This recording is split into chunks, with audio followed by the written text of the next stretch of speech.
Hello and welcome to the Geeks Review. I'm Royce. And I'm Joshua. Just a bit of a content warning today. We're going to be discussing a movie that's quite violent and gory. And even though this is an audio medium, we're going to be going into vivid descriptions. So if that concerns you, keep that in mind, because today we're going to be talking about Mortal Kombat. Is a fighting game that set itself apart from the likes of Street Fighter and Tekken, with stylized violence, particularly the brutal finishing moves, fatalities. After about a dozen games, several movies, TV shows, animated and live action, Mortal Kombat is back on the silver screen with a mostly Australian production. Mostly, yes. Yeah, directed by an Australian director, starring Jess MacLeod, who was, I believe, in one of the many shows on Channel 7. Damon Herriman is the voice of one of the characters, Angus Sampson is one of the voices, Josh Lawson is one of the main characters, as well as starring Japanese actor Haruyuki Sanada. Oh, yes. That one Japanese dude who's in everything. Best known for the show Westworld, as well as the Wolverine movie with Hugh Jackman a few years ago. So, Josh, you are the big Mortal Kombat fan. I have been. So, what did you think of this? Mortal Kombat 1, the original one that came out just after the game started hitting the arcade cabinets, is a guilty pleasure of mine. Annihilation, or is it Armageddon? Mortal Kombat 2 is probably one of the worst films ever devised. Yes, we did an episode of that where you I ripped it apart thoroughly. Well, this one is Mortal Kombat in really what it should have been if we were to get a Mortal Kombat film, 10 years ago instead of 30 years ago. So not a Mortal Kombat movie for today then? Is that what you're saying? I'm more saying this is it. That is Mortal Kombat right there. Sure, they've changed a few things around, so inevitably a few things were a bit more obvious than others. But this, I walked away grinning ear from bloody ear. So, the Mortal Kombat is a generation-spanning tournament where one realm challenges another for dominance, and whoever wins 10 consecutive matches will be declared the winner. Either the defenders will be able to keep their realm, or the attacking realm will pretty much gain control and merge the realms together. The most part of it is Outworld, challenging other realms like Edenia and the Earth realm, while the Netherrealm's kind of more like Hell. Right. Yeah. So that's basically the premise of the games, and that's kind of the premise of the movie. A bunch of characters are then brought together, and then it's really just the personalities and the powers of the characters that sort of makes the story unique, I guess. Kind of. You stick around for the violence, you see what each person can do, and you stick around for the laughs and some of the references. Yeah, so I'm sort of casually aware of some of the stuff within the Mortal Kombat lore. I know the characters, I kind of know the basic gist of it. So for this, to go into this with that lack of knowledge, there was enough there for me to hold on to. Yeah. I'm not best too to try and sure. explain it and give its own spin on it. Yeah, I think if I was, completely out of the, completely in the dark, maybe some of this would go a bit over my head. Because even then, going in with like an open mind, going like, okay, there was a few jarring moments here and there, but largely I thought this was pretty good. It is. I mean, its opening is something I've been waiting to see in live action on the silver screen done properly for so long. Even if it's just setting up, the premise of our protagonist, Cole Young, later on, who's a newcomer to the series. I wondered that, yes. Brand new character. It really sets up how, violent the film is going to be, and and just gives me that giddiness of seeing the Sub-Zero Scorpion blood feud. Yeah, well, of course, very violent film. But it's sort of a different violence to something like Game of Thrones. Oh yeah, this isn't violent for violence sake. It's violent because that's the name of the game. Yeah, it's a fighting game, and it's a survival thing. It's set itself apart with the gore, with the violence and all that. And, I mean, like, hearts being ripped out and spines being ripped out and people being cut in half, that kind of thing. Cut in half, dismembered, melted, back in, I think it was 96, after the lawsuit that it received in 93, games are too violent, get rid of them. They added in a little middle finger to the adult crowd, mainly the over-concerned parents, called friendships. Yes. And those are just hilarious and beautiful. Yeah, where I think I saw one of Katana and Melina like doing patty cake. Yes. In the newer game. Rambo doing laser tag while wearing a helmet from Demolition Man. So, the opening of that very sort of, samurai film, very beautiful. Very beautiful, very picturesque, and... So it's 17th century Japan, and you've got sort of a traditional, sort of revenge setup story where... Yeah, the guys... ninjas of the Lin Kuei attack the ninjas of the Shiai Ryu clan in Japan. And, you get a taste of, like, sort of the magical, otherworldly powers. I mean, you've got this character who goes on to become known as Sub-Zero, who shoots... Khan. Yeah, he shoots ice. He can manipulate ice. He's a cryomancer. Yeah, it's really quite... visually stunning. Yes. Yeah, they really sort of pushed it with what he could do. I mean, when he shows up a bit later on in the film, he sort of... It's like he turns the air into snow and then raises it all up and then brings it crashing down. Yes. And freezes like entire environments and freezes people's arms off. Yeah. Breaks them. Yeah, it's really quite... Like I said, it's not harrowing, the violence. No, I mean, but it's gory. Yeah. It doesn't turn you away from it. It try and gets your adrenaline pumping. Yeah. Although... the head being sliced, or the person being sliced in half with a hat. A big sort of razor hat. Yes, Kung Lao's lumberjack fatality from Mortal Kombat 10. At least it wasn't like groin first, like I've seen in the games. Head first. But yeah, it's not harrowing. No. I feel like when you got like a head crush in Game of Thrones, it's quite like traumatizing. Yes, and which is what it's meant to be. Quite real. Whereas this one is sort of like... It's video game violence, it is gory, it is visceral, but it's quite, oh, cool. Yes. Gets the adrenaline going. Yeah. I was actually watching to see how many references they would have to the game because it's sort of like a side-scroller.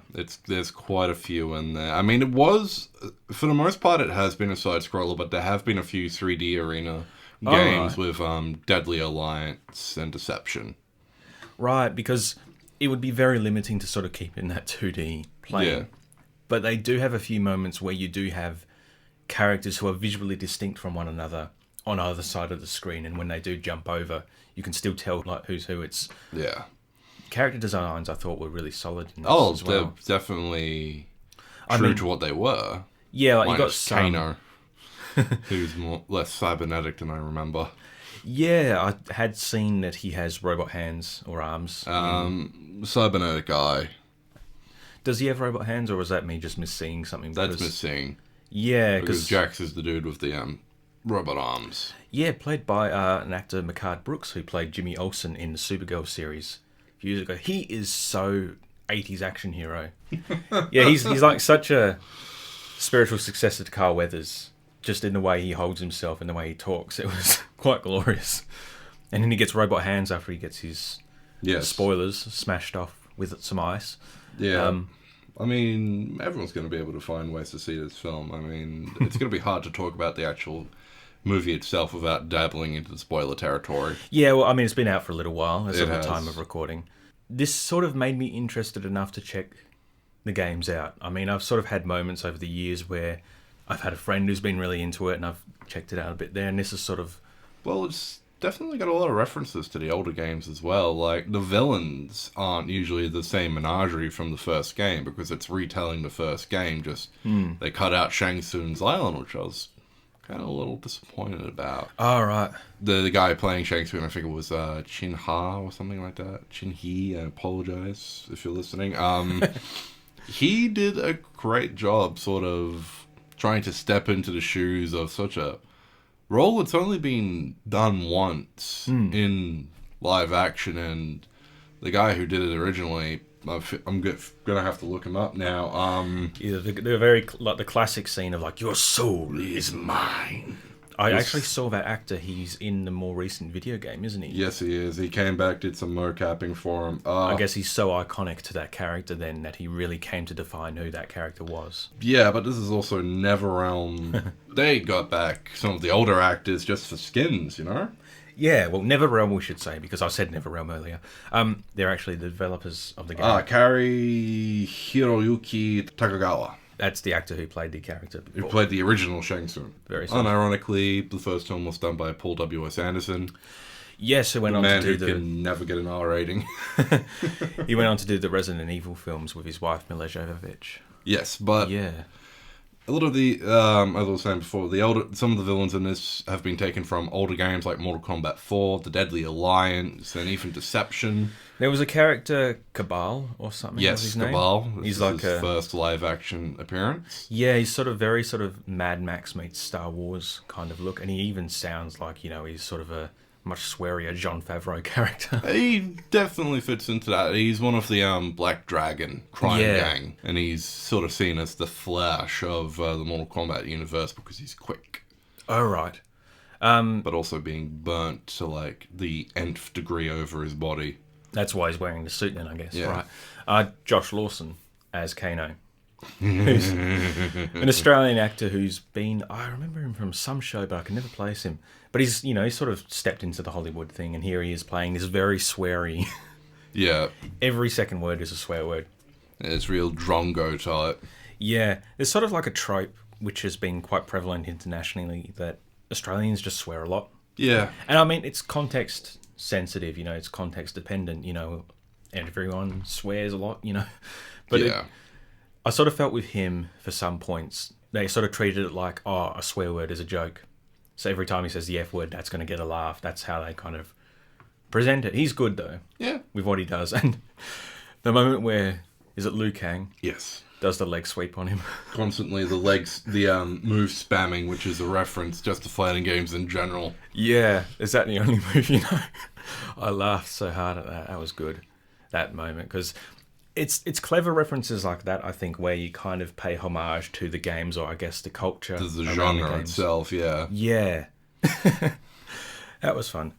And that's one thing I like about this, is that the characters were all visually distinct. Yes. And even though you have like a character like Melina, who I guess has gone through many evolutions, she's gone and got like this giant sort of, toothy mouth which like opens She's up. half Tarkatan, half Adenian. Yeah.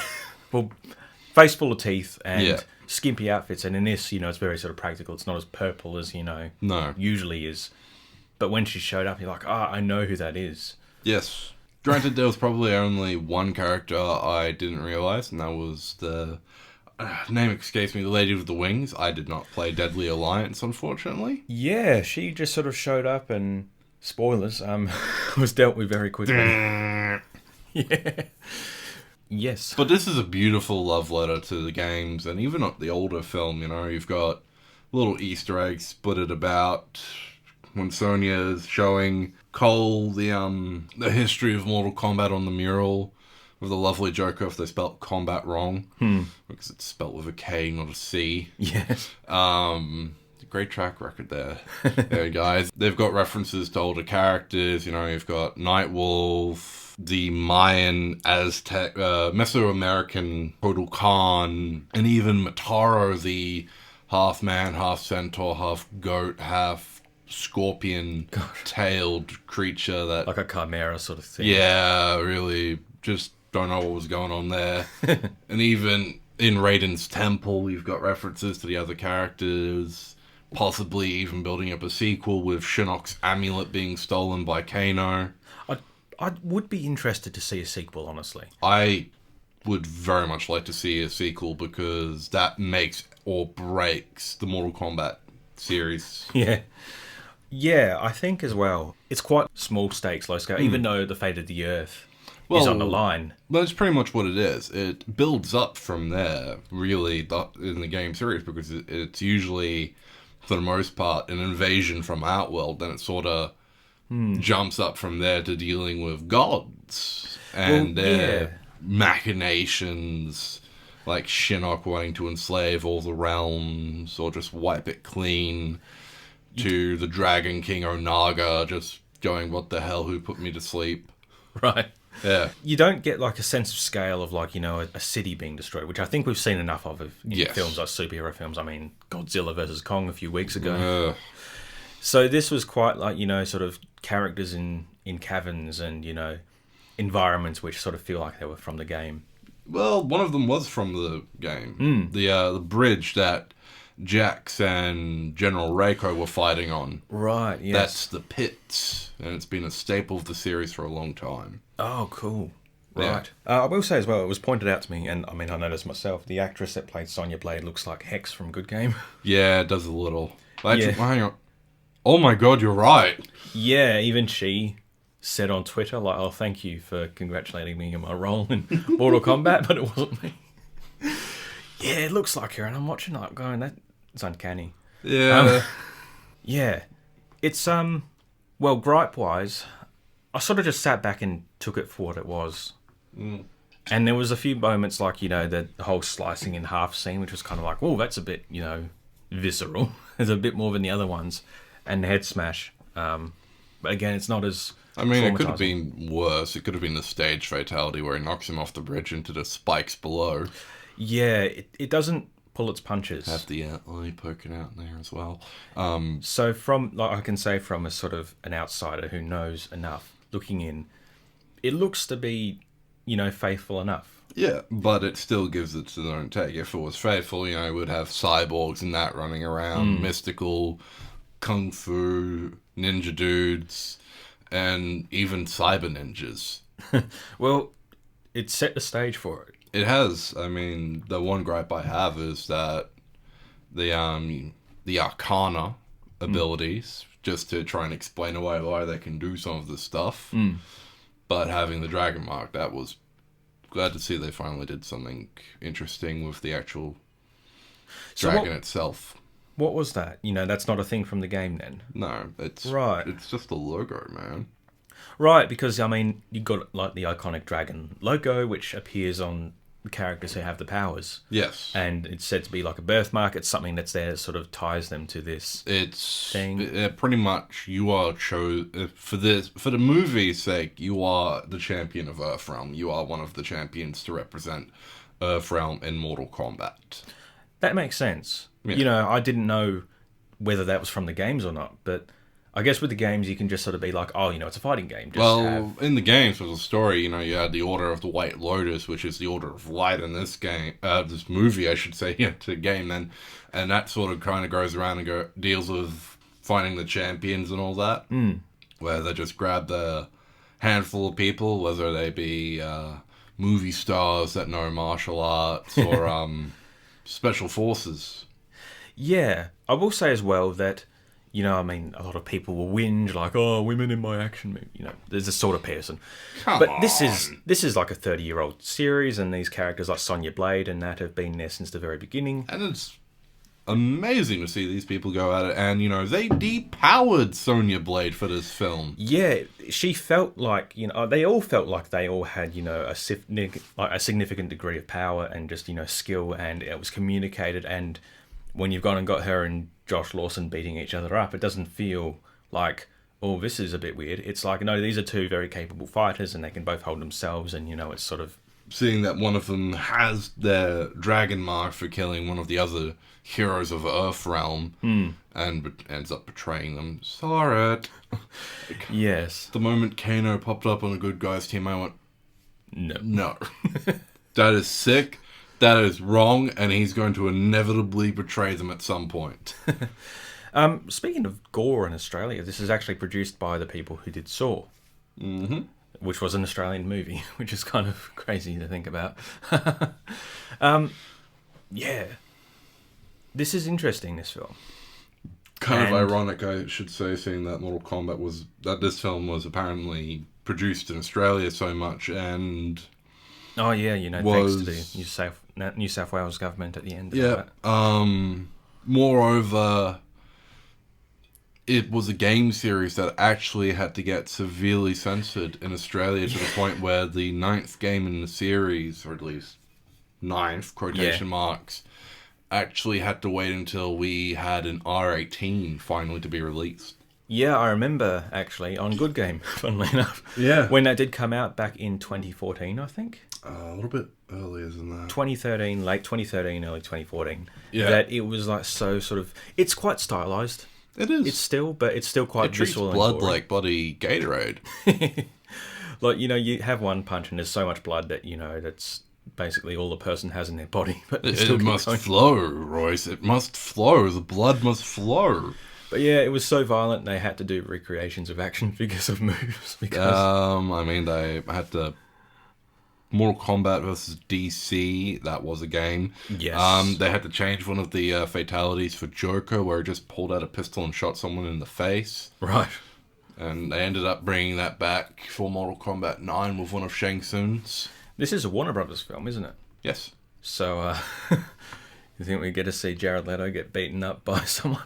I mean, someone's twisted fantasy might be able to get their rocks off on that. And, I mean, if he was dressed as the Joker as well, that would be really cool. I mean, it is definitely sequel baiting. Yeah. I think if Tomb Raider's getting a sequel, which I really like, this Tomb Raider with Alicia Vikander, I think this, is worthy of one. It's just about money, The End did sequel bait. Oh, for sure, yeah. Teasing a character that's kind of, iconic. Oh, yes. I'm looking forward to the poor sap that they drag into the role of Johnny Cage. What sort of asshole and dickishness will they bring? Well, okay, here's a challenge for you. Who would you fan cast as, sort of future characters that could appear in this series? Fan casting. Yes. This is it. Ooh, so Oh, you got me on the spot here, and I love it. Let's see. I would get Jet Li to come in and play Fujin. Yeah. Who is the god of wind, who is pretty much the offsider to Raiden. Yes. Let's see. Speaking of Raiden, actually, people are going to watch this and think, like, is this a remake of Big Trouble in Little China? No. No. It's been said that the character who wears a conical hat in that was the inspiration for the character, but, Yeah. Let's see. Keith David as the voice of Shinnok. Who's Shinnok? Shinnok is an evil elder god, basically. So you got gods, and then you got elder gods. It definitely sounds like it's in Keith David's wheelhouse. Yeah, it is. And I mean, he's got good ties with NetherRealm. They got him back to play Spawn in the new game. Right, yes, wow. Let's see. I'm just trying to think. See, I had in my mind the perfect fan cast for Johnny Cage, but he's a little bit too old now. Jean-Claude Van Damme, because that's actually a self-referencing thing, because he was actually meant to be the mocapping for the original Johnny Cage. Yeah, I mean, if that advert a few years ago where he was doing the splits between two trucks is anything to go off, he's still capable. He's still got it, but... You could imagine, actually. You could just say, like, oh, he was an 80s action star. And, he's still sort of... Maybe not gone the Steven Seagal, Bruce Willis route. For Johnny Cage, I should say. Well, that's the thing. Johnny Cage is kind of that B-grade actor Hollywood style, but he's very much still, I do my own stunts. So I'm just trying to think. He would be good, though. I think if you could handle, like, a guy who's maybe in his 60s and sort of famous 30 years ago. Yeah. And still puttering along. That could work. It could. If he's got the physicality still. Just trying to think. Fan casting.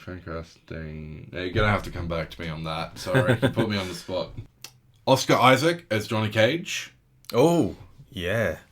He's playing Snake in the Metal Gear movie. So there we go. Yeah. Let's see. I would get Keith David's voice for Shinnok. Yep. We need something more grandiose. And you could easily get a great body actor for him. I would definitely want a small cameo from Jean-Claude. But that's in a perfect world, and we don't live in a perfect world, sadly. Definitely Jet Li for Fujin. A quick question, actually. There was a character who showed up in this called Reptile. Yes. And how accurate was he? Because he's sort of a giant lizard man in this, and from what I can tell and see in the games, he's just a green ninja, much like Scorpion. Well, he gets more reptilian later in the series. So it's close, but it's also... Are we really going to have a lizard dude dressed up in a ninja outfit? Well, why not? I mean, if it works for the games, but he definitely gets more lizard-like as the games progress. Is the most recent game that's like 2 years old now, isn't it? Or coming up to 2 years old? Is there still like a fan base around that? Is there still like a, it's supported by the devs and all that? Well, I mean, it did get a character pack last year for Melina, Rain, who's the purple ninja who can control water. Right. And Rambo, John Rambo, voiced and mocapped by Sylvester Stallone. Wow. They're really bringing their star power to this game. So, do you reckon that there might be a character pack for like these versions of the characters? I reckon there will be. Because that would actually be quite interesting to see, and kind of be, if I was to pick the game up, although it is sort of like a... It's expensive. Yeah. I got it when it was really marked down. And even then I still had to buy some of the extras. Final thoughts on Mortal Kombat 2021. Final thoughts. Final thoughts. Love it. And I will go back and watch it. I will still go back and watch the 1995 version, but I will watch that and I will cringe and I will laugh. Here, I will be on the edge of my seat again. Because this is one of the few movies within the last couple of years that's actually managed to hold and keep my attention. Even through the training sequences. Even through the training sequences, because they managed to spice it up. Yeah. As like an outsider looking in, but someone who does admittedly have knowledge of the games, the world, if only a little, I can say it was accessible to an outsider. However, keeping in mind that this is a violent film and it's rated MA for a reason, even though it's not traumatizing, there's a lot of blood. Yeah. So much blood. Yeah, I told you, the series treats it like Gatorade, man. Yeah. So, not quite silly, but, light-hearted, violent action. This is definitely something to check out, and I'm sort of interested to see and kind of hope it does have a future. Because, I reckon it will. Yeah, I quite liked it. Anyway, today we talked about Mortal Kombat, the new film that's out in cinemas. Next week, we'll be back with The Falcon and the Winter Soldier, the superhero series streaming on Disney+. And we'll be back to finish it. Yes, true. And go into it in a bit more depth, since last time we sort of did a gloss over on it. Anyway, I'm Royce. And I'm Joshua. And we'll see you next time. Bye for now.